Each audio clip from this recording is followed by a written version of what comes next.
오늘 첫 키워드 IMF 세 번째 경고입니다. 국제통화기금 IMF가 올해 세계 경제 성장률을 3.3%로 또 다시 내려잡았습니다. 박사님, 이게 다행스러운 건지 모르겠지만 우리나라 성장률은 또 그대로더라고요. 예, IMF가 밤사이에 세계 경제 전망치를 수정했습니다. 네. IMF가 발표하는 이 세계 경제 전망이라는 것은 World Economic Forecast라서 WEF, 세계에서 가장 공신력이 높은 것입니다. 그 각종 경제 통계를 국제통화기금이 다 갖고 있기 때문에 IMF 통계야말로 가장 그 실측치에 가까운 것이라고 이렇게 볼 수 있거든요. 네. 최근 들어서 IMF가 경제 전망만 냈다고 그러면 전망치를 계속 수정, 하향 조정하고 있습니다. 네. 지금 CG에서 나오고 있는 것처럼 2018년 7월, 그러니까 불과 한 10개월 전만 해도 전 세계 경제 전망치가 3.9%였습니다. 그런데 10월 달에 가서 0.2%포인트 낮췄고 또 올 1월에 0.2%포인트, 그러더만 드디어 오늘 밤 새벽에는 3.3%로 세 번 연속으로 낮추었거든요. 네. 그러니까 0.6%포인트가 낮아졌습니다. 세계 경제가 그만큼 급속한 속도로 떨어지고 있다라는 것을 보여주고 있는 것인데요. 국가별로 한번 보죠. 국가별로 보면 가장 크게 이 떨어진 나라가 독일입니다. 네. 독일의 성장률은 지금 거의 반토막 가까이 지금 나고 있죠. 독일은 최근에 배기가스 규제를 강화했습니다. 이것이 결정적인 영향을 줬고요. 또 하나 주목을 끄는 나라 이탈리아. 이탈리아 지금 그 국민 재정이 바닥이 나면서 그 픽스 국가의 대명사로 경제가 급속하게 지금 꺼지고 있는 이런 모습에 유럽 국가들이 전반적으로 부진합니다. 네.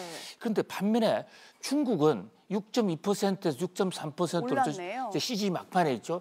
굉장히 이례적인 거예요. 중국 그동안에 굉장히 경제가 망할 것 같다고 계속 호들갑을 떨은 전 세계 경제기구들이 대부분 그렇게 예측을 하는데 네. 아주 이례적으로 IMF가 오늘 밤에 중국 경제를 0.1%포인트, 규모는 적지만 상향 조정했다는 점에서 중국 경제의 침체가 이제 끝난 것이 아닌가라는 그런 좀 섣부르지만 그런 기대를 낳게 합니다. 네. 우리나라에 대해서도 2.6% 하향 조정을 하지 않았습니다.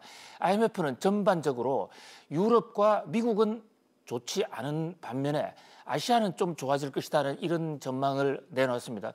우리나라 입장에서는 뭐 듣던 중 반가운 소리가 일부 있긴 합니다만은 네. 그러나 전 세계적으로 경제가 하향하고 있다는 면에서 매우 유념을 해야 될 그런 사정이고요.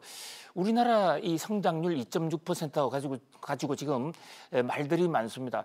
불과 한 달 전만 하더라도 IMF 조사단이 왔을 때 우리나라에 대해서 경제가 나쁘니까 추경을 하라. 네. 이런 지적이 있었는데 성장률이 2.6%면 하향 조정이 되지 않았단 말이죠. 그럼 굳이 우리가 이 크라우딩 아웃이라는 그런 금융시장에 부담을 주면서까지 추경을 할 필요가 있는가라는 그런 지적이 나오고 있는 것입니다.